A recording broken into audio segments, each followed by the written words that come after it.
And what can we do to really embed sustainability into the decision-making processes at different levels of organization? So, like, I'm not talking only about the strategic decisions, but like day-to-day decision-making. And this is like fundamental shift in mindsets, but the mindset of the managers, because currently, and this is in many companies when I talk to people from other companies, that currently sustainability is perceived as a cost only.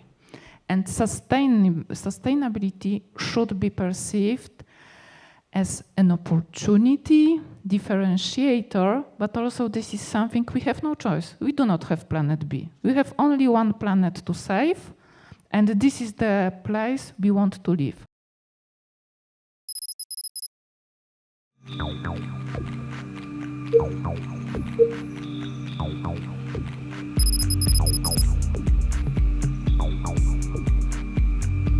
Welcome to the third panel, Real-World CSRD Strategies. In the first two, we've been discussing a lot of theory, the theoretical approach to CSRD. I think now we're going into the details. We'll hear directly from companies navigating the CSRD implementation process, learn from their experiences, strategies, and the real-world challenges they've overcome to achieve successful compliance. Joining us is Mariana Sandoval, Sustainability and ESG Team Leader at NTT Data, Europe and LATAM. With over 12 years of experience in sustainability and social impact, she has designed, implemented, and evaluated sustainability strategies for private and public sector institutions in Latin America and Spain. Mariana leads the new Sustainability Report project at NTT Data with more than 25 countries and 35 people involved. Mariana Babicka, Global Sustainability Manager at Avon, with over 20 years of experience in fast-moving consumer goods and strategic consulting. Marlena has a proven track record in developing corporate growth strategies and embedding sustainability into commercial operations. She leads ESG reporting across 40 markets and is passionate about human rights. Also, Chemida Vera Sánchez, Group ESG and Sustainability Manager at TEKNIA, with extensive experience in ESG, sustainability, and CSR. Chemida is dedicated to integrating sustainability strategies into core business operations. She is an expert in the United Nations 2030 Agenda, developing ESG projects with real purpose and shared value, and has a strong background in environmental education and climate change solutions. Welcome to the three of you. These are common questions because I think all of them are relevant to everyone because they will involve how you're doing in your companies. Can you share your company experience with the CSRD implementation process? What strategies have you employed to meet the requirements, and what you have been the most effective approach so far? Let's start with you, Marina. Well, thanks for having me. I have to say that this CSRD nightmare, just kidding. No, the CSRD journey started for us last summer. So we were very conscious that this was not an easy journey and that we have to prepare with enough time. So we decided to start last year. And the first thing that we did was to do a gap preliminary analysis of the CSRD with the first 826 data points that were released. We didn't have the double materiality analysis as the theoretical part suggests to do at first. But the thing is that, and I'm pretty sure you are aware of this, double materiality analysis or materiality analysis do not change like a lot, at least that you change your core business. So we decided to start this preliminary analysis with the results of the previous materiality, just to see how big was the monster, right, that we were facing. And with that analysis, also, we decided to assign a category that was the complexity level, in which we could identify what information was already in the house, what information was in the company, but we haven't published it yet. And then what information we were really far from getting it, and we needed to adjust the strategy processes. So we started with that, and then when the budget arrived, that is very important, we also started with the double materiality analysis, and we are currently working on that. Maybe I can give you details later. Also, we are doing a climate risk assessment to update all the climate risk, physical and transitional. And also, we started with the EU taxonomy. So we are being advised by EY in these 3 EU taxonomy, climate risk, and double materiality, and that has really important. And another key part of this journey has been the team. I mean, right now, the team that leads this effort is composed by people from the corporate sustainability area. I'm part of that area, but also from people from the financial area. And we have created an amazing thing that we couldn't be just sustainability experts or just financial experts. We need each other to understand everything that we have on the table. And also, we are like leading this effort, but with us, we have IT team, because we also decided to start using a new reporting tool this first year. And we have a consulting team from the company that is also advising us in how to analyze information and has all that expertise. Data transformation office, of course, and I think I'm not forgetting any, and another team that is focused on transformation projects. So we are a huge team, as I mentioned, more than 300 people involved, either in taxonomy or as data owners. And I think that is the first part that I can share, then I can give you some details, but this has been the journey that we started and the action lines that we defined at the beginning. Fantastic. Marlena, what about you?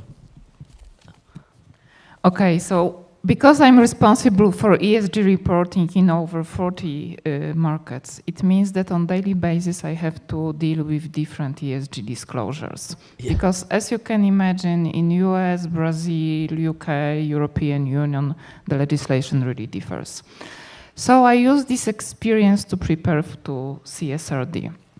I was also lucky enough to have the double materiality in place. So in fact, I only have to refresh this in second half of this year. And then again, we will be refreshing this. As you said, it won't change significantly. What really helps me in terms of understanding the scope of the project. As a former strategy consultant, it was quite easy for me to develop an implementation plan. But then I came to the conclusion that there are 4 prerequisites we have to address first. So the first one, so this is structuring ESG reporting process and also strengthening the governance over the ESG reporting process to really meet CSRD requirements. I'm came to the conclusion that our ESG reporting process was not robust enough. So currently, I have clear description of all the steps of the reporting process, clear responsibilities in terms of data owners, validators, but also I built really strong governance over the process. So sustainability, global sustainability steerco being ultimately responsible for ESG reporting. Global leadership team having the quarterly sustainability update, so they know exactly what's going on. Again, quarterly reporting to risk and governance committee. So currently, with increasing ESG legislation, ESG reporting becomes the material risk to companies. Therefore, it must be on the map of all the risks for the company. And it really helps. Because if ESG reporting is the material risk to the company, legal risk, financial risk, reputational risk, you can ask for the resources. So first, this is about ESG reporting process. Secondly, this is about building awareness, educating and engaging stakeholders, starting from senior leadership. Again, this is about the resources. And they really need to be aware that this is not only about financial fines, this is about legal risks, but also this is the civil liability for the board members for different legal entities, depending on what level of organization you want to start reporting. Then third, prerequisites, really start asking about the resourcing. So I spent a few months to ask about additional resource, but currently I have senior ESG reporting analyst who is busy like full-time with the implementation of A-Planet platform, because also I received the budget for this. And there are a lot of other resources that I had to make sure that I have in each and every global functional team a person responsible for ESG reporting. And this person must be senior enough to be able to assign tasks to people, but also to be the validator and take the disclosure decisions. So each and every time we disclose something externally, again, this is the legal material risk to the company. If we do not keep any consistency in external disclosures, it means that investors can take the wrong decision. Again, this is the legal risk to the company. So this is like three first prerequisites. And last but not least, what would be the best strategy to be CSRD compliant?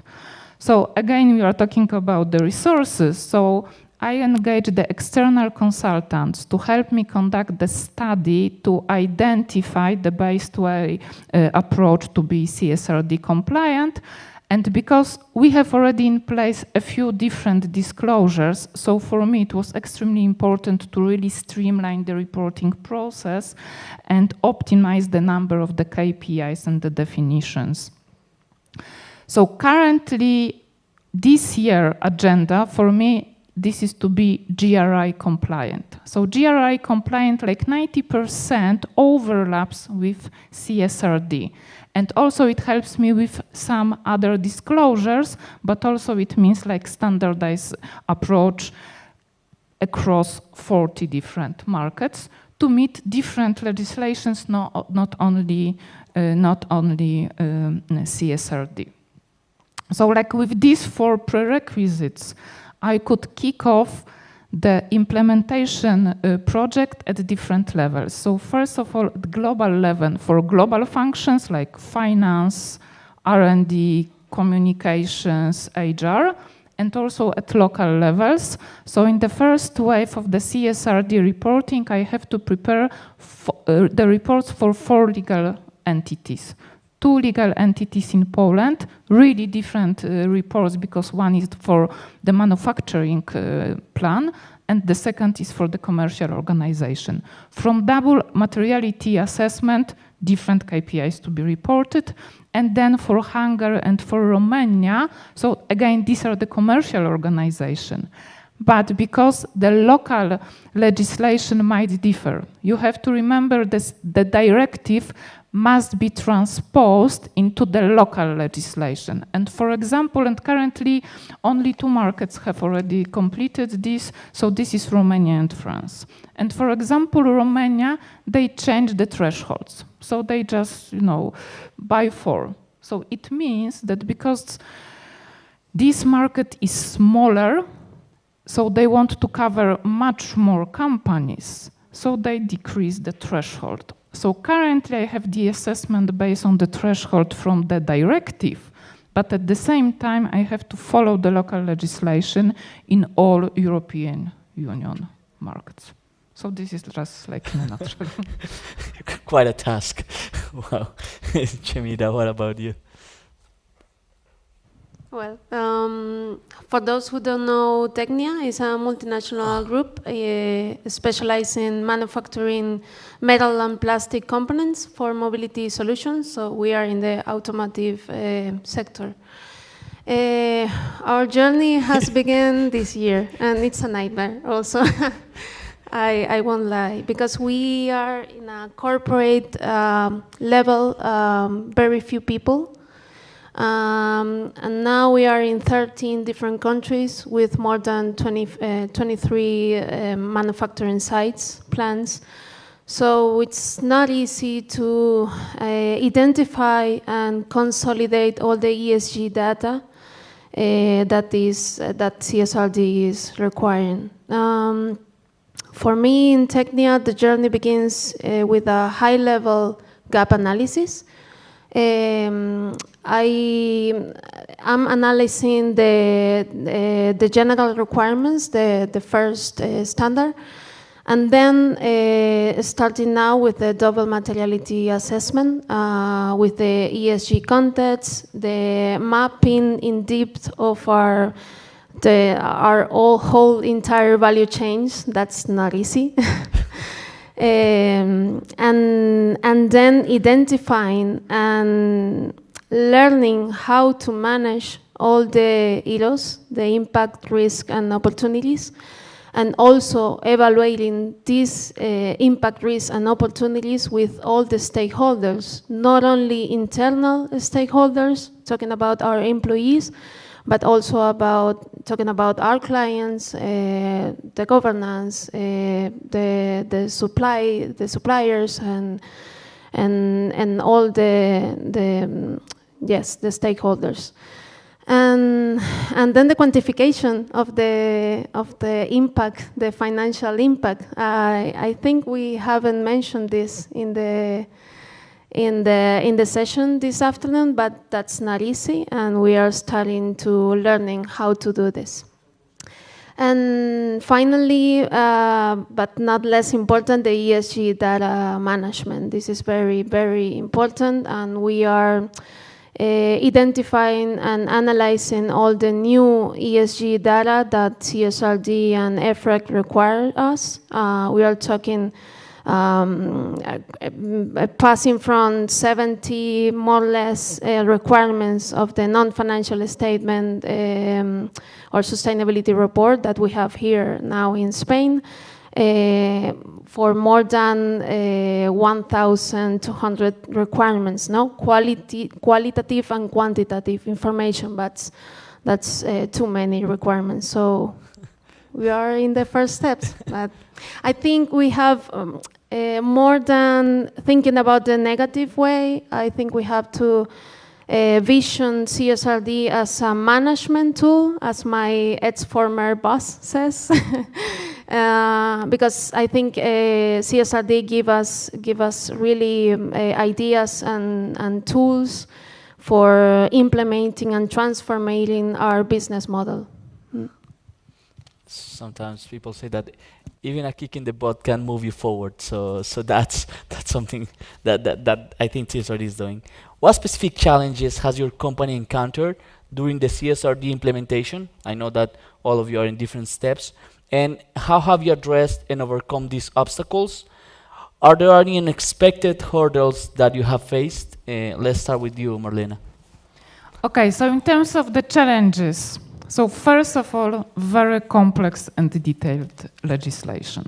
So it means it requires a lot of time to read and understand and deep dive, and especially understand the definitions. So people quite often find them not self-explanatory, not intuitive, so they ask a lot of the questions to really understand. But what it means, if this is complex and details, and this is the second challenge, this is the workload. In most cases, the CSRD preparation is on top of current responsibilities for people, and it really requires a lot of time. And this is one of the key challenges for me, so that people really want to do this, But then this is about the balancing with existing responsibilities, especially that I have to engage people from different markets, different functions, and also with relevant knowledge and experience. So what are the ways to really overcome this? So first of all, this is really, that's what I said in the previous question. This is about building awareness, this is about the education, and this is about building engagement. And also that's when I talk to senior leadership team, always I repeat that ESG reporting, this is not purely about the reporting. This is also, once you gather the data, you report the data, you really need to have time to analyze this data and draw conclusions. And then take really managerial decision that we as a company, do we want to be more sustainable, or do you want only to adjust to existing and upcoming legislation? And what can we do to really embed sustainability into the decision-making processes at different levels of organization? So, like, I'm not talking only about the strategic decisions, but like day-to-day decision-making. And this is like fundamental shift in mindsets, but the mindset of the managers, because currently, and this is in many companies when I talk to people from other companies, that currently sustainability is perceived as a cost only. And sustainability should be perceived as an opportunity, differentiator, but also this is something we have no choice. We do not have planet B. We have only one planet to save, and this is the place we want to live. So each and every decision impacts people and planet. And always when I talk to people, I say, sustainability is everyone's job. So sustainability should not only be embedded into the strategy, it should be included and embedded in everything we do in the company. So I'm talking to people, I'm using different comms activities, but this is really about building awareness, and this is not overnight process.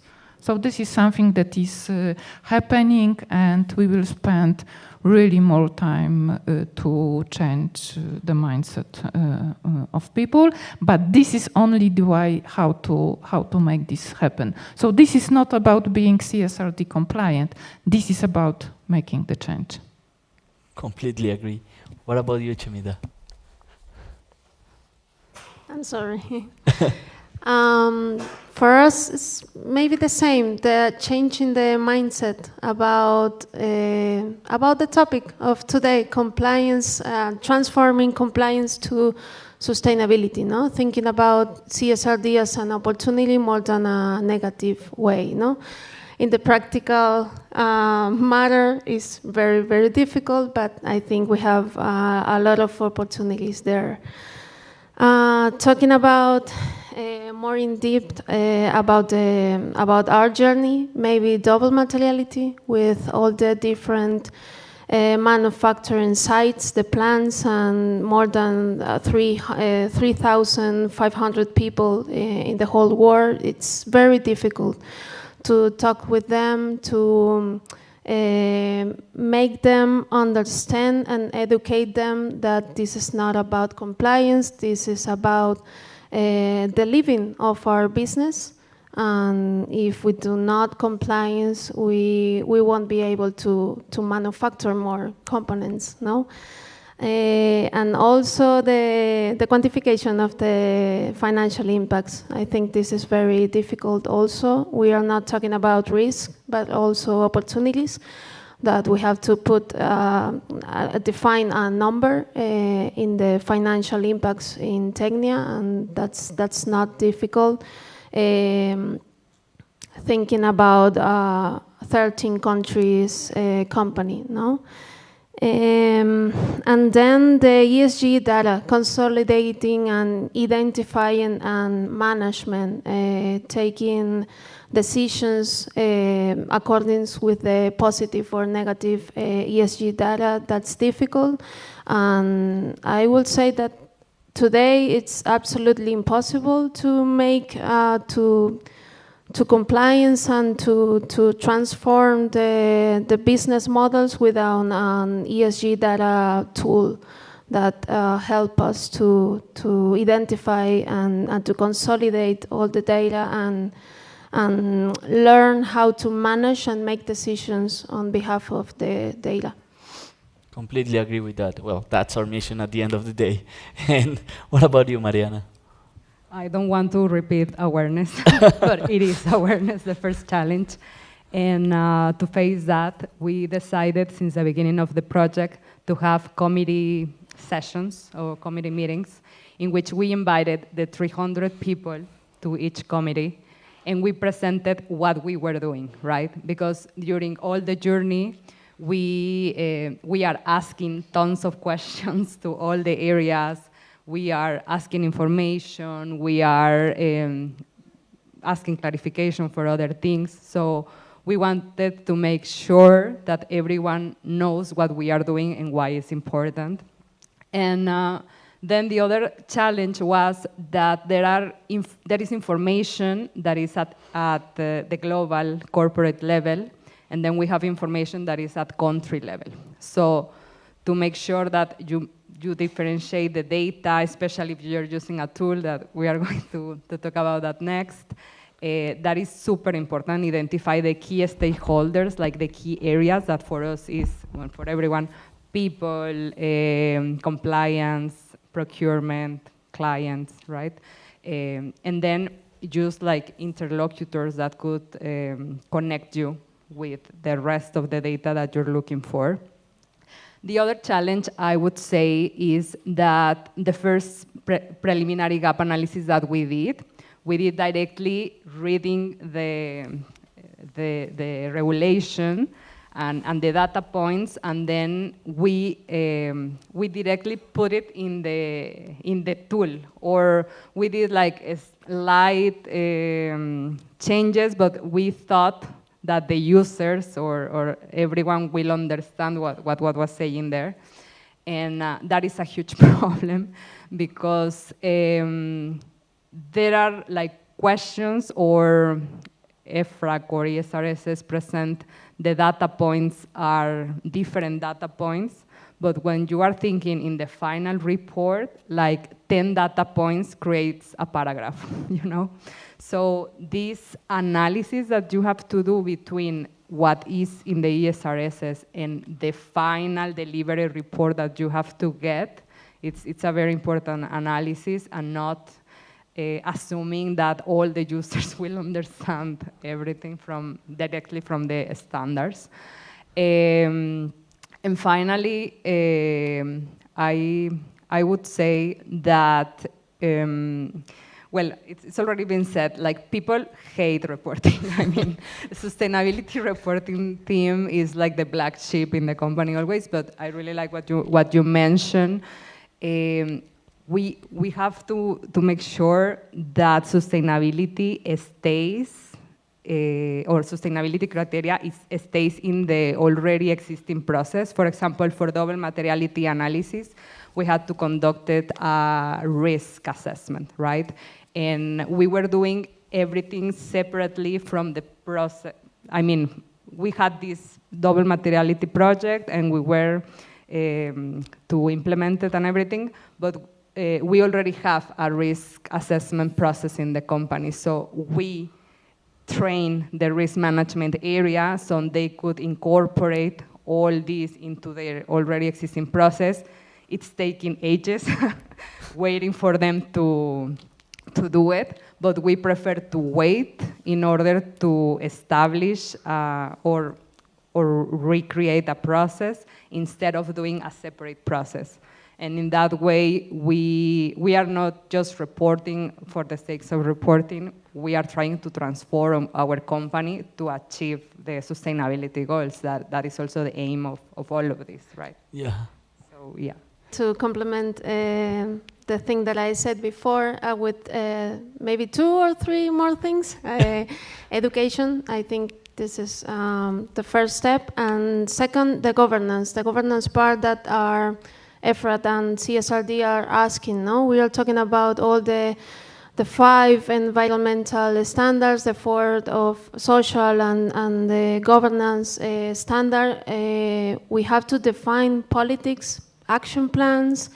That's not easy. And specifically talking about this, for us in TEKNIA, climate change strategy, that's a huge and complex action that we have to make, and step by step. We are talking about measurement of the climate change, the carbon footprint, not only scopes 1, 2, and 3. 3, I don't know if you know, but we are talking about 15 different categories with huge complexity and talking about all the value chain for the company worldwide. This is very difficult. And on top of that, clients are asking a lot about carbon footprint product. And this has complexity also, and of course an action plan for our net zero strategy, for 2040 in our operations and 2050 in all the value chain, even though we want to do it, more quickly. I really love this because you explain exactly what other people are, like all of the hurdles that other people are having. I have another question, but I think you have a lot of insights, and I think people have a lot of questions. So if you guys want to ask something, we also have some questions in the chat. Yep, over there. Just raise your hand once again. Okay.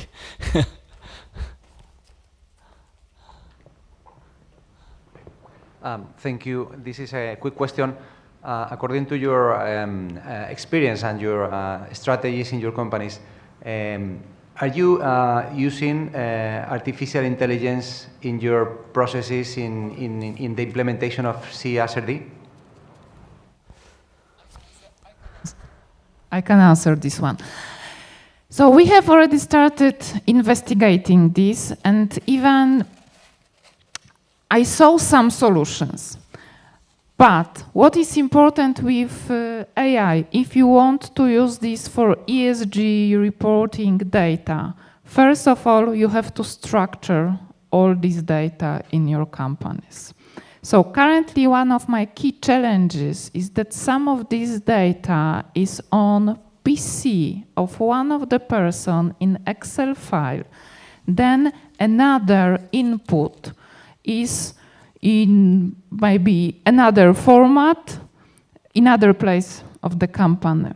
So currently, one of the key challenges, and that's why CSRD is forcing us to do this, is to really structure this data. And also it was one of my key conclusions when I conducted the feasibility study for CSRD preparation, that we need one universal ESG reporting platform, because it's not only having one place, one source of all sustainability data, ESG data, but also it changes the behavior of people. It forces them to really structure. So we are saying, so this is the definition, this is the format, start preparing this data in this way.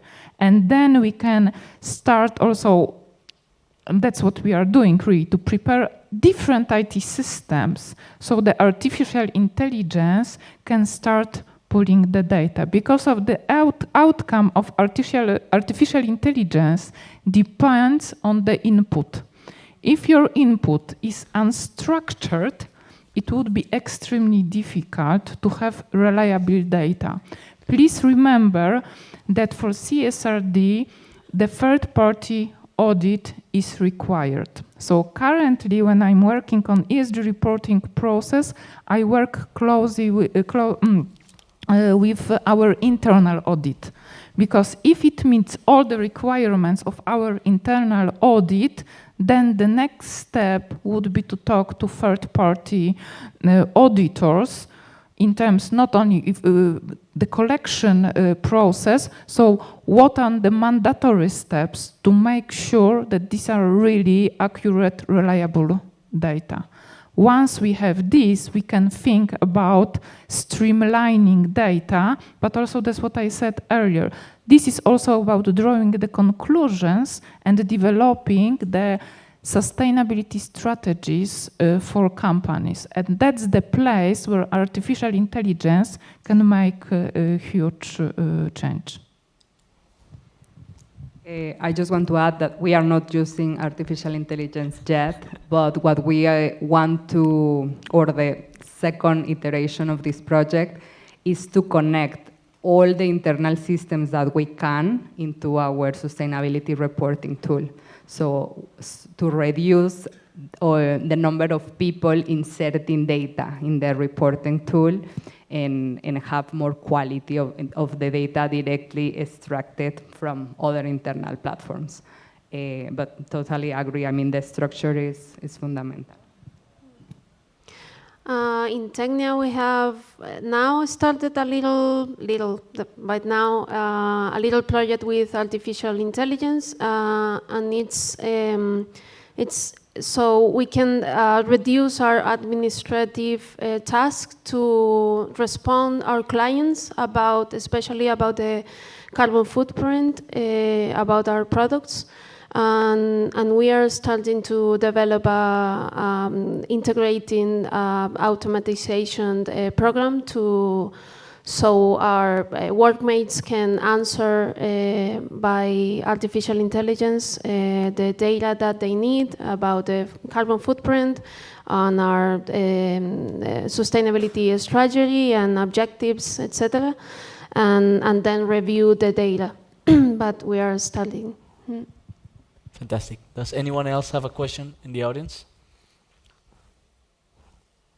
Well, I think this has been a great panel full of insights, and I really appreciate you have taken your time to explain us how you're approaching CSRD in your companies.